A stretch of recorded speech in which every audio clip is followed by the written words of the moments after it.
ٹھیک ہے نظر آئے گا. اچھا بیٹا جو تلاوت آج ہم کریں گے نبی کریم صلی اللہ علیہ وسلم سے تلاوت کے 3 طریقے تھا.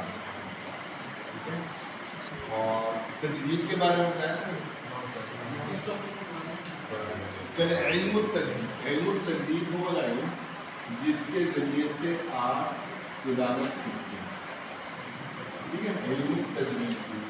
ٹھیک ہے تجوید لغت کے اندر لغتاً اس کے اندر لغت میں اس کی ڈیفینیشن لغتاً اچھا کرنا. ٹھیک ہے لغتاً اس کا معنی کیا ہے؟ اچھا کرنا,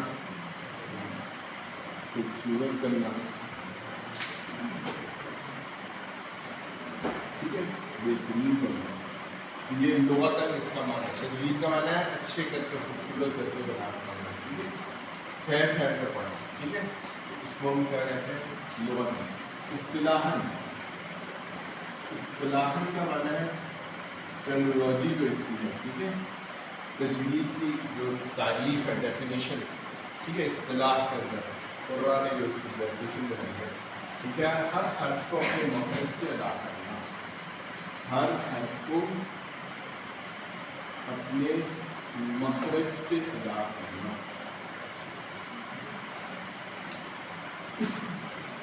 ہر حرف کو اپنے مخرج سے ادا کرنا اور اس کی صفات کے ساتھ ادا کرنا. مخرج کا کیا معنی ہے؟ مخرج کیا ہے؟ نکلنے کی جگہ.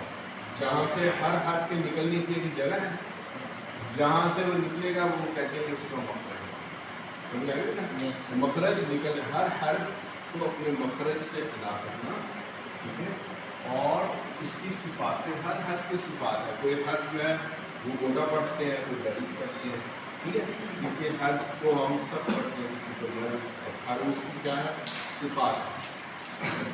تو یہ جو آدمی اپنا مخرج کیسے معلوم کرتے ہیں اس سے ذرا مخرج کا معنی اور سمجھائیں کہ ہر حرف کے روح کے اندر نکلنے کی جگہ اس کو کیا کہتے ہیں مخرج. مثلا مخرج معلوم کرنے کا طریقہ. مخرج معلوم کرنے کا طریقہ. ٹھیک ہے مخرج معلوم کرنے کا طریقہ یہ ہے کہ جس حرف کا مخرج معلوم کرنا ہے اس سے پہلے حمزہ لگایا اور اس حرف پر جزم دے. مثلا با کا مخرج معلوم, با حرف ہے نا با, یہ اس کا مخرج معلوم کرنا ہے. اس حرف سے پہلے کیا لگائیں گے ہم حمزہ اور اس حرف پر دے دیں گے ہم جزم. تو جب ہم ادا کریں گے تو جہاں جا کے آواز رکے گی نا وہ اس حرف کا کیا ہوگا مخرج ہوگا. اب ادا کر کے دیکھیں اب دونوں ہونٹوں کا ملنے کی جگہ ہے مخرج ہے. دونوں ہونٹوں کا ملنے سے بعد آتی ہے. دونوں ہونٹوں کا جو ملتے ہیں تو بعد آتے ہیں تو اس کا مخرج یہ ہے. ٹھیک ہے با کا مخرج کیا ہے دونوں ہونٹوں کا ملنا. مثلا دیکھیں اب تو آپ کہیں اور سے ادا کر کے دکھائیں گا با جب بھی ادا ہوگی کہاں سے ہوگی.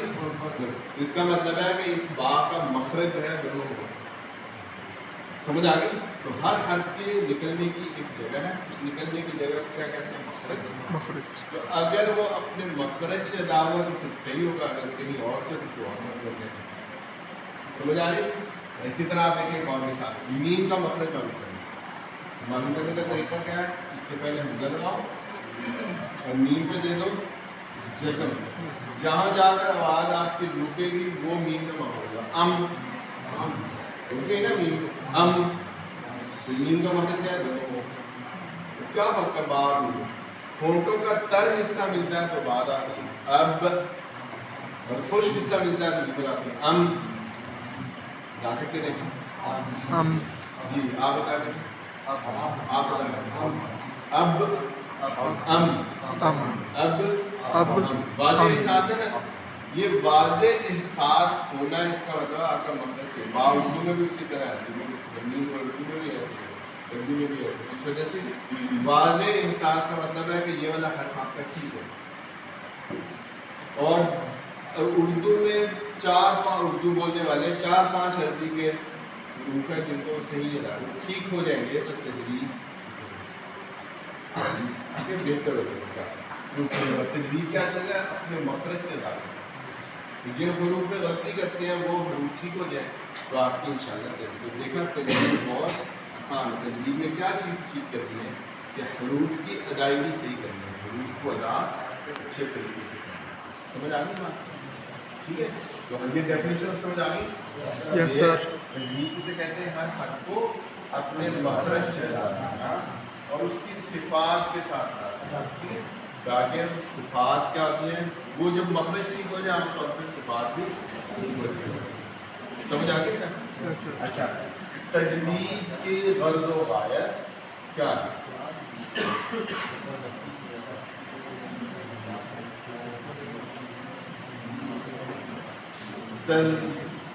تجوید کی غرض و غایت یہ ہے کہ کیوں پڑھنا چاہتے ہیں آپ اچھا قرآن کریم. اس کی وجہ یہ ہے کہ میں نے بتایا تھا کہ قرآن کریم بڑی عظمت والی کتاب ہے. ایک حدیث سے آتی تھی کہ نبی کریم صلی اللہ علیہ وسلم تبرکوا بالقرآن, قرآن سے برکت حاصل کرو. فإنه کلام اللہ, یہ اللہ کا کلام ہے. وخرج منہ, اللہ کی ذات کے اندر سے نکلا. اتنا بابرکت ہے, اتنا بابرکت ہے کہ اللہ کی ذات کے اندر سے نکلا. آپ دیکھیں دنیا کے اندر جتنی بھی نعمتیں ہیں, جتنی بھی رحمتیں ہیں, جتنی بھی اللہ تعالیٰ کی برکتیں ہیں وہ مخلوق میں ہے نا, اس کی مخلوق کے اندر اس نے پیدا کی. لیکن جو اللہ کی ذات کے اندر سے جو کلام نکلا ہے وہ قرآن ہے. ٹھیک ہے, اب یہ اتنا بابرکت کلام, ٹھیک ہے, تو اس کو اگر کوئی بہت خوبصورت پڑھتا ہے, اچھا کر کے پڑھتا ہے, تو کون راضی ہے؟ ٹھیک ہے, تو غرض و غایت ہے کہ اللہ کی رضا حاصل کرنا.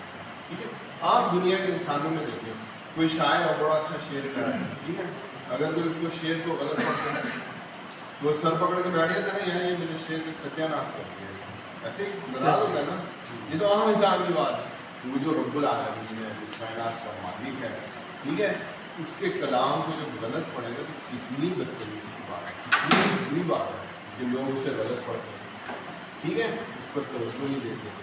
سمجھ آ گئی؟ اس وجہ سے تلاوت کی غرض و غایت ہے کہ اللہ تعالیٰ کی رضا حاصل کرنا. ٹھیک ہے, اللہ کو راضی کرنا, اللہ کو راضی کرنا. ٹھیک ہے, اس کا قرب حاصل کرنا, قرب حاصل, اللہ کے قریب ہونا. ٹھیک ہے, اللہ تعالیٰ جو اس کا کلام خوبصورت پڑے گا اس کو اللہ تعالیٰ کا قرب ملے. امام احمد ابن حنبل, جس کا ہمارے امام اعظم کون ہے؟ امام ابو حنیفہ ہے نا. اسی طرح کہ امام احمد بن حنبل 4 ائمہ کرام امت کے اندر بڑے مشہور ہیں فقہ کے اندر.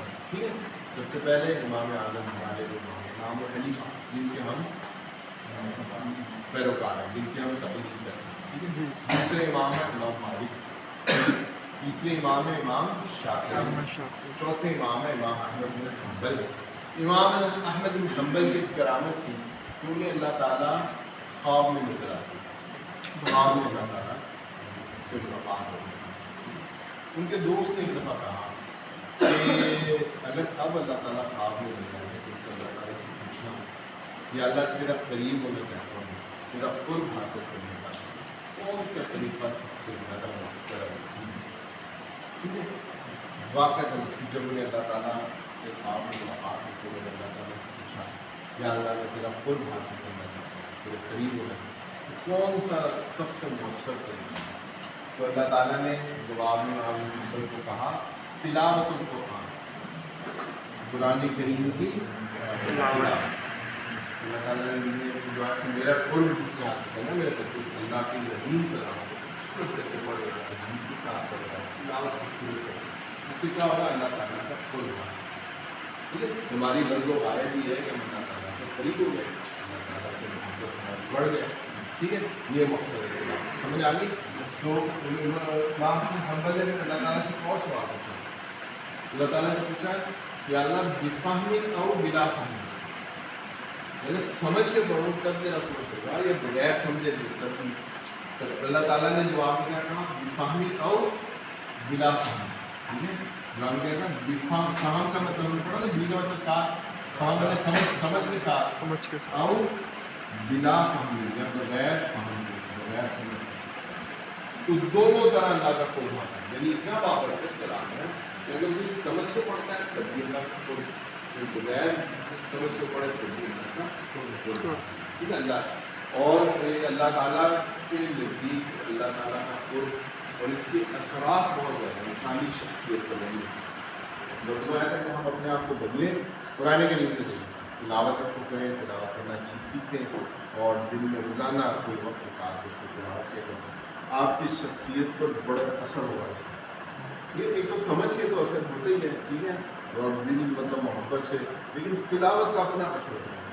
تلاوت کا یہ نبی کریم صلی اللہ علیہ وسلم کے ایک صحابی تھے، وہ ایک دفعہ نبی کریم صلی اللہ علیہ وسلم کی پاس ہوتا ہے کہ یا رسول اللہ میں رات کو قرآن کریم تلاوت کر رہا تھا، میرا اتنا دل لگا رہا، اتنی خوبصورت اچھی لگ رہی تھی تلاوت کرتا چل رہا تھا. تھوڑی دیر بعد میں نے دیکھا کہ کچھ سفید چیزیں بھی چھوڑ کر تو میں تلاوت میں بھی مشغول رہا. تو تھوڑی دیر بعد اور دیکھا وہ اور نزدیک آ گیا. پھر میں تلاوت جاری رکھی تو یہاں تک کہ میں نے دیکھا کہ وہ تو بہت میری تلاوت سے نیچے آ رہی ہے. تو پھر میں رک گیا، میں نے کہا کہ یہ تو میری واقعی تلاوت سے نیچے مجھے محسوس بھی ہو گیا کہ میری تلاوت سے آ رہی ہے. تو نبی کریم صلی اللہ علیہ وسلم نے کہا کہ اگر تم تلاوت جاری رکھتے ہو تو یہ اللہ کے فرشتے تجھے تیری تلاوت سننے کے لیے آئے ہیں. وہ مدینہ میں پھیل جاتا ہے. ٹھیک ہے، یہ اتنا اثر ہوتا ہے کہ فرشتے بھی اور اس کائنات کی ہر چیز پہ اس سے متاثر ہوتی ہے جب اچھی تلاوت کی جائے. ٹھیک ہے، وہ دو فرشتے تھے. آپ نے نام سنا ہوگا بر صغیر کی ایک بڑی شخصیت گزری ہے عطاء اللہ شاہ بخاری. یہ عطاء اللہ شاہ بخاری جو بڑے اچھے بکر رہے اور ختم نبوت پر اور دین کی دعوت پہ بڑا کام سے. ٹھیک ہے، تو لوگوں کو دین کے ساتھ جوڑنے میں یہ اتنی مؤثر تقریر کرتے تھے کہ میرے والد صاحب بتاتے ہیں کہ ایک دفعہ عشاء کے بعد وہ وہاں میں ان کی تقریر سننے کے لیے گیا. عشاء کے بعد شروع ہوئے مجمع، بڑا مجمع، اتنے محو ہو کے ان کی تقریر سنی، اتنے اچھے بیان کرتے تھے تقریر کرتے تھے. لوگ کہہ رہے ہیں میں دیکھ رہا ہوں کہ لوگ کبھی وہ سب کو ہنساتے ہیں، لوگ ہنس ہنس کے برا ہو جاتے ہیں، ایسے واقعات سناتے ہیں اس بات. اور کبھی دیکھتے ہیں کہ سارے رو گئے. تو کہہ رہے ہیں صبح فجر کے اذان ہو گئے، ان کی تقریر جائے فجر کے وقت کر کے تقریر اتنے گھنٹے سارا مجمع بیٹھا ہوا. یہ تعالیٰ صاحب بخاری کہتا ہے کہ یہ تلاوت بڑی اچھی کرتے تھے. ٹھیک ہے، جب جیل میں تھے تو تہجد کے وقت اٹھتے تلاوت کرتے. تو تہجد کے وقت تلاوت ان کا معمول تھا. ایک دن انہوں نے تلاوت کر رہے تھے تو انہوں نے سنا کہ رو رہا ہے، آواز آئی کہ یہ اس آواز کی طرف بڑے آگے جا کے گیٹ پر دیکھا کہ وہاں جو سپاہی بیٹھا ہوا ہے نا ڈیوٹی پہ، وہ رشتہ لے کے تو پوچھا بھائی کیوں رو رہے ہو؟ تو کہا کہ شاہ جی آج آپ نے حد کر دیا، آپ تلاوت کے لیے جا رہے ہیں، ملک پر لذت طاری ہو گیا، اس کا اثر مجھ پہ ہو. ٹھیک ہے، اور وہ پتہ کون تھا؟ وہ سکھ تھا، ایک غیر مسلم بھی. جب اس کو یہ تو پتا تھا نا کہ اللہ کا کلام پڑھ رہے ہیں تلاوت، تو اس کلام کا اثر اس کے اوپر اتنا زیادہ کہ اس پہ لذت طاری ہو گئی ہونے لگا. ٹھیک ہے، یہ دیکھیں کہ یہ کلام کے جو غلبہ ہے اس کو ہم نے اس لیے تلاوت سیکھنی ہے کہ اللہ کا راضی کرنا ہے، اس کا پروجیکٹ یاد رہے گی بات. انشاءاللہ جب بھی تلاوت کریں دل میں یہ رکھیں کہ مجھے اللہ کا تعظیم کرنا ہے. ٹھیک ہے، کہاں یہ میرا منہ، کہاں میں، کہاں میرا بندہ. ٹھیک ہے، اس کو اللہ تعالیٰ توفیق دے گا. تو تلاوت کو اس نیت سے جب کرے گا تو لازماً اس کی شخصیت پر، اس کے جسم پر محسوس ہوگا اس کا اثرات. ٹھیک ہے، بس شرط یہ ہے کہ اس کو مسلسل کرے، محبت سے کرے، سمجھ آ گئی اس کی اہمیت. تلاوت کی تجوید سیکھنے کی اہمیت کیا ہے؟ اس کی اہمیت میں اصل میں تجوید کو اور تلاوت کو اور قرآن کریم کی حفظ کو اللہ تعالیٰ نے قرآن کریم کی حفاظت کا ذریعہ بنایا. حفاظت قرآن اس سے کہا آپ نے کیسے حفاظت کرنا ہے؟ میں آپ کو بتاتا ہوں. حفاظت قرآن کا ذریعہ ہے اس کے اندر اللہ تعالیٰ نے اس کی اہمیت اس طرح سمجھے کہ اللہ تعالیٰ نے کہا اِنَّا نَحْنُ نَزَّلْنَا الذِّكْرَ، ہم نے ہی اس ذکر کو، اس قرآن کو نازل کیا ہے، وَإِنَّا لَهُ لَحَافِظُونَ، ہم ہی اس کی حفاظت کریں گے. اللہ تعالیٰ نے قرآن کریم میں واضح طور پر کہا ہے کہ ہم نے اس قرآن کو نازل کیا ہے، ہم ہی اس کی حفاظت کریں گے. اب حفاظت اللہ تعالیٰ نے کرنی ہے اور ذریعہ بنائے انسانوں کو، تو انسان یعنی کام اللہ تعالیٰ نے اپنے ذمہ لیا ہے نا، لیکن وہ کسی کے ذریعے سے وہ کام ہو رہا ہو تو وہ کتنا بڑا مقام ہوگا، اس میں کیا خوش قسمتی ہے کہ اللہ تعالیٰ کا کام اس سے چھوٹے چھوٹے بچے، چھوٹے قاری حضرات لوگ یہ حفظ کرتے ہیں، سمجھتے ہیں، تلاوت کرتے ہیں، وہ کیا کرتے ہیں، وہ حفاظت قرآن کا ذریعہ بنتے ہیں. ٹھیک ہے. اور دوسری اس کی اہمیت میں دوسری بات آپ نے یاد رکھی ہے کہ قرآن کریم تجوید کے ساتھ کیوں کہ جب آپ حرف صحیح ادا کرتے ہیں تو اس کا صحیح معنی آتا ہے. اگر حرف بدل جائے تو معنی بدل جاتا ہے. حرف بدلنے سے معنی بدل جاتا ہے. حرف بدل جانے سے معنی بدل جاتے ہیں. تو تجوید سے حفاظت کیسے ہوئی کہ حرف کی صحیح ادائی. تو نبی کریم صلی اللہ علیہ وسلم سے لے کر آج تک امت کے اندر ہر دور کے اندر ایک بہت بڑا طبقہ مسلمان ہوگا، بہت سارے لوگ جو قرآن کریم سے طاقت ہیں. ٹھیک ہے. کچھ لوگ اس کی قرأت بہت اچھی کرتے ہیں، کچھ لوگ اس کی سمجھ بہت اچھی کرتے ہیں. ٹھیک ہے. کچھ لوگ اس کو حفظ کرتے ہیں، کچھ لوگ اس کو سناتے ہیں. تو یہ اتنا بڑا طبقہ تجوید کے ساتھ پڑھتا ہے بالکل صحیح، تو حرف نہیں بدلے. اسی طرح ہر چیز محفوظ. تو حفاظت جن ذریعے سے وہ کتنے خوش قسمت لوگ ہیں. ٹھیک ہے. تو ہم نے بھی اس کی اہمیت کیا ہے کہ ایک تو حفاظت قرآن کریم کے ذریعہ، دوسری بات کہ حرف بدل جانے سے ہمارا مثلا اگر میں آپ کو کہوں الحمد، الحمد کا مطلب ہے تمام تعریفیں للہ، اللہ کے لیے. ٹھیک ہے. اگر اس کو کوئی پڑھ دے الحمد، تو الحمد کا مطلب ہے موت، معنی بدل گیا نا. ہا سے ہا اپنے پڑھیں. الحمد کا مطلب تعریف اور الحمد کا معنی موت، معنی بدل. ٹھیک ہے. اسی طرح آپ دیکھیں اگر میں کہوں قلب، قلب کا معنی دل، اور اگر اس کو کوئی پڑھ دے قلب، قلب معنی ہے کتا. ٹھیک ہے. میں ابھی قواعد پڑھا رہا تھا، میں نے کہا کہ انت فی صدری کا قلب، تیرے سینے میں دل ہے. ٹھیک ہے. میں نے کہا اب تم کہو، یا کہو انا فی قلبی. اس کو انا کا جملہ پڑھا تھا نا، انا کا مطلب ہے انا فی قلبی، میرے دل میں، یا فی صدری میرے سینے میں، قلب دل ہے. فی صدری قلب، میرے سینے میں کیا ہے؟ دل ہے. کی مشکل سے یہ قواعد میں لکھا فی صدری، صدر کہتے ہیں سینے، فی صدری میرے سینے میں، قلب دل ہے. ٹھیک ہے. اس نے کیا کہا؟ فی صدری قلب، قلب کا مطلب کتا ہے. سمجھ آئے کتنا غلط معنی بدل گیا. ہر بدل جانے سے معنی بدل جاتا ہے. ہر بدل جانے تو اس وجہ سے اس کی اہمیت کیا ہے، اس کو صحیح حرف تجوید کے ساتھ پڑھنا چاہیے تاکہ حرف نہ بدلے، معنی نہ بدلے. ٹھیک ہے. تو آج تک اگر محفوظ ہے قرآن کریم تو حفاظت کا ذریعہ کیا ہے کہ تجوید کے ساتھ ہر دور کے اندر مطلب بہت بڑا طبقہ سمجھ آ گئی یہاں سے. ٹھیک ہے. یہ سمجھ آ گئی. اب میں اس کی تلاوت کا آپ کو طریقہ بتاتا ہوں. تلاوت اس کی سیکھنا بہت آسان ہے. ٹھیک ہے. ابھی میں اس کو پہلے بتا، نبی کریم صلی اللہ علیہ وسلم سے 3 طریقے ثابت ہیں تلاوت کے. 3 طریقے ثابت ہیں. ایک طریقہ ہے حدر، ریکت تدبیر، ریکت تحقیق. ٹھیک ہے. تلاوت کے طریقے. ٹھیک ہے. نبی کریم صلی اللہ علیہ وسلم سے 3 طریقے تلاوت کے ثابت ہیں. ٹھیک ہے. آپ صلی اللہ علیہ وسلم جب تراویح میں تلاوت کرتے تو حجر، وہ کس طریقے کو کہتے ہیں؟ تراویح.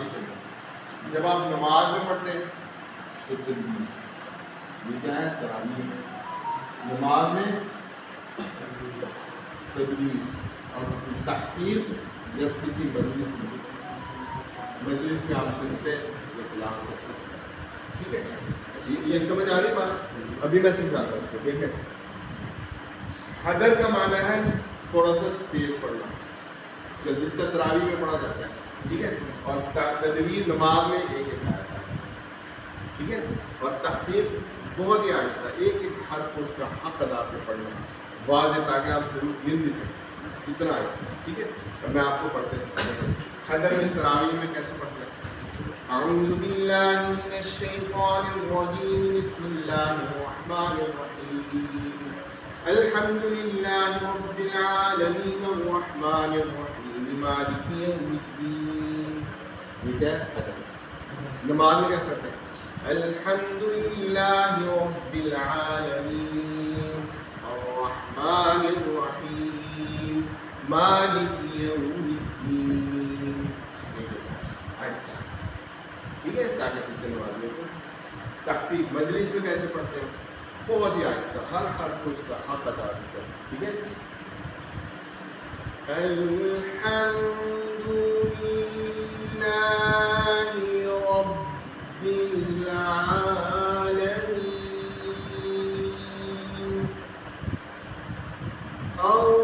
الرحمن الرحیم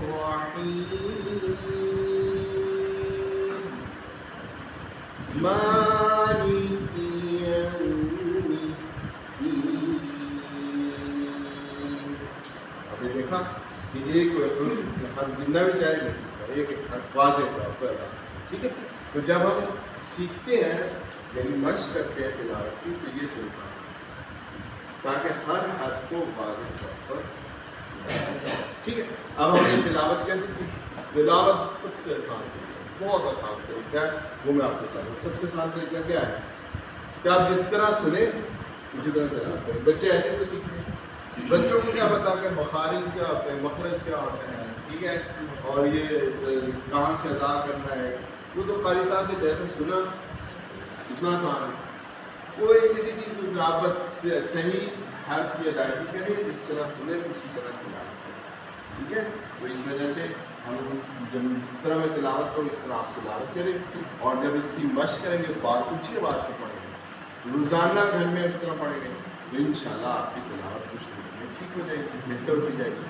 پھر عربی قواعد بھی یہ تجوید کے قواعد بھی کچھ آپ سمجھ لیں گے ٹھیک ہے تو انشاءاللہ آپ کی تجوید ٹھیک ہے پیچھے آپ نے کہا تجوید میں کیا مخرج کو ٹھیک کرنا ہے نا جو 5-6 حروف ہے اردو کے ہاں جی تحقیق ٹھیک ہے پہلا ہے حدر اور دوسرا ہے تنویر اور تیسرا ہے تحقیق ٹھیک ہے 3 طریقے سمجھ آ گئی ہے تو اب آپ دیکھیں اب ہم تلاوت کرتے ہیں مل کے اور اونچی آواز سے کرنی ہے ٹھیک ہے اور واضح ادائیگی کرنی ہے تو اس کی مشق ہو جائے گی آپ کو انشاءاللہ تعالیٰ تو اس طرح پھر گھر میں پڑھنا ہے آپ کو جاننا ٹھیک ہے اونچی آواز اگلے ہفتے آئیں گے آپ کو خود محسوس ہوگا کہ آپ کو بہتر ہوگی ایسا ایسا انشاءاللہ روانی ہو جائے ساختی ہو جائے تلاوت کے اندر تو ٹھیک ہو جائے مشکل چیز ٹھیک ہے اصل جو بری بات ہے وہ یہ ہے کہ آپ دیکھیں کہ اتنا آسان ہے اتنا اگر ایک بچہ ہے نا اس کو میں 1 ہفتہ پڑھاؤں گا تلاوت روزانہ اس سے کرواؤں تو اس کی آہستہ آہستہ بہتر شروع ہوتی ہے وہ سیکھ جاتا ہے تو آپ یہاں لوگ ساری زندگی گزار دیتے ہیں تو سورہ فاتحہ نہیں سورہ تلاوت ایسے ہے نا آپ جمعے میں اگر قاری صاحب امام صاحب اعلان کریں کہ بھائی اٹھو تم سناؤ تلاوت تو 90% لوگ صحیح تلاوت کرتے ہیں ٹھیک ہے تو کتنی محرومی کی بات ہے کتنی بری بات ہے کہ اللہ کا کلام اس سے آپ کی عقیدت بھی ہے محبت بھی ہے لیکن آپ کو صرف فاتحہ جو روزانہ ہر رکعت میں پڑھنی ہے وہی تلاوت کرنی ہے ایسا ہے نا کہ اس کمی کو انشاءاللہ دور کرنا ہے ٹھیک ہے اور پورے عزم کے ساتھ ارادے کے لیے اللہ بہت بتائی ہوگی اب میں انشاءاللہ تلاوت سیکھوں گا اور انشاءاللہ جب کورس مکمل ہوگا آپ انشاءاللہ بہت اچھی تلاوت بھی کر سکیں گے اس کورس کا مقصد ہے کہ اس سے اپنے قواعد بھی سیکھیں گے اور اس سے انشاءاللہ آپ کو تلاوت کریں گے سمجھ بھی آئے گی ٹھیک ہے اور جو اصل مقصد ہے جو ہم نے اس کورس کا رکھا اللہ تعالیٰ سے محبت اللہ تعالیٰ سے انشاءاللہ آپ کی جو ہے نا ٹھیک ہے یس سر سر آپ نے کہا تھا کہ ویک کے 3 طریقے ہیں اس میں آپ نے اور اصلاحات سے کہا ہے کہ تیسرا نہیں کہا تلاوت کرتی ہے اگر تنوین اپنی یہ تو تلاوت کیا ہے؟ یہ اس کی ڈیفینیشن ہے کیا ہے تعریف تعریف کے دو تعریف کیا ہے ڈیفینیشن اس کی تعریف لغت میں تعریف کیا ہے ڈکشنری کھولیں گے تو تجوید کا معنی ہے اچھا کرنا خوبصورت کرنا ٹھیک ہے ٹھہر ٹھہر کے پڑھنا اس کو کیا کہتے ہیں اور اصطلاح کا مطلب جو وہ قاری انداز میں اس کی ٹرمینالوجی کو ڈیفینیشن بنائی ہے انگلش آ جاتی ہے ڈیفینیشن بھی میں نے سمجھا ہے مخرج کیا آتا ہے ٹھیک ہے کیسے معلوم کریں گے سمجھ آ گئی انشاءاللہ ٹھیک ہے تو اب آپ تلاوت کریں گے میرے ساتھ میں تلاوت کروں بالکل اسی طرح آپ کے واسطے أعوذ بالله من الشيطان الرجيم أعوذ بالله من الشيطان الرجيم أعوذ بالله من الشيطان الرجيم أعوذ بالله من الشيطان الرجيم بسم الله الرحمن الرحيم بسم الله الرحمن الرحيم الحمد لله رب العالمين الحمد لله رب العالمين الرحمن الرحيم الرحمن الرحيم مالك يوم الدين مالك يوم الدين إياك نعبد وإياك نستعين إياك نعبد وإياك نستعين اهدنا الصراط المستقيم اهدنا الصراط المستقيم صراط الذين أنعمت عليهم صراط الذين أنعمت عليهم غير المغضوب عليهم ولا الضالين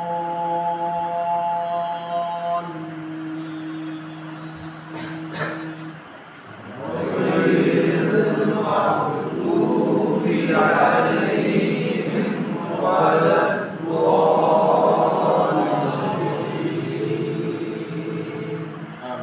آمين یہ جس طرح آپ نے تلاوت کی ہے آج اونچی آواز سے اس طرح گھر میں بھی کریں ٹھیک ہے اور دیکھیں جس طرح میں نے آپ شروع میں بتایا تھا کہ یہ کورس جو ہے پریکٹیکل ہے جب تک حروف کی صحیح ادائیگی نہیں کریں گے صحیح عربی بولیں گے نہیں ایک دوسرے کے ساتھ گانے تو آپ کو یہ دینی سمجھنا تھوڑا سا مشکل ہو جاتا ہے سیکھ لیتے ہیں بغیر بولنے بھی لیکن وہ پھر بولنا کبھی بھی نہیں آتا تو بولنا دوسرا تلاوت سے سب سے جلدی آدمی جو ہے نا اس کا تلفظ ہوتا ہے تو تلاوت آپ نے روزانہ کرنی ہے ٹھیک ہے سورۃ الفاتحہ یہ انشاءاللہ اس کے لنک آپ دیکھیں گے ویڈیو کا تو اس کو آپ نے اس کو ریکارڈ بھی کر لیں آپ موبائل میں ٹھیک ہے تو اس کو پھر اسی طرح تلاوت اونچی آواز سے کرنی ہے گھر کے اندر تو روزانہ اگر آپ 20 دفعہ کرتے ہیں انشاءاللہ اگلے ہفتے آئیں گے آپ کو خود محسوس ہوگا اچھا باقی آیات کی سنت بتائیں گے.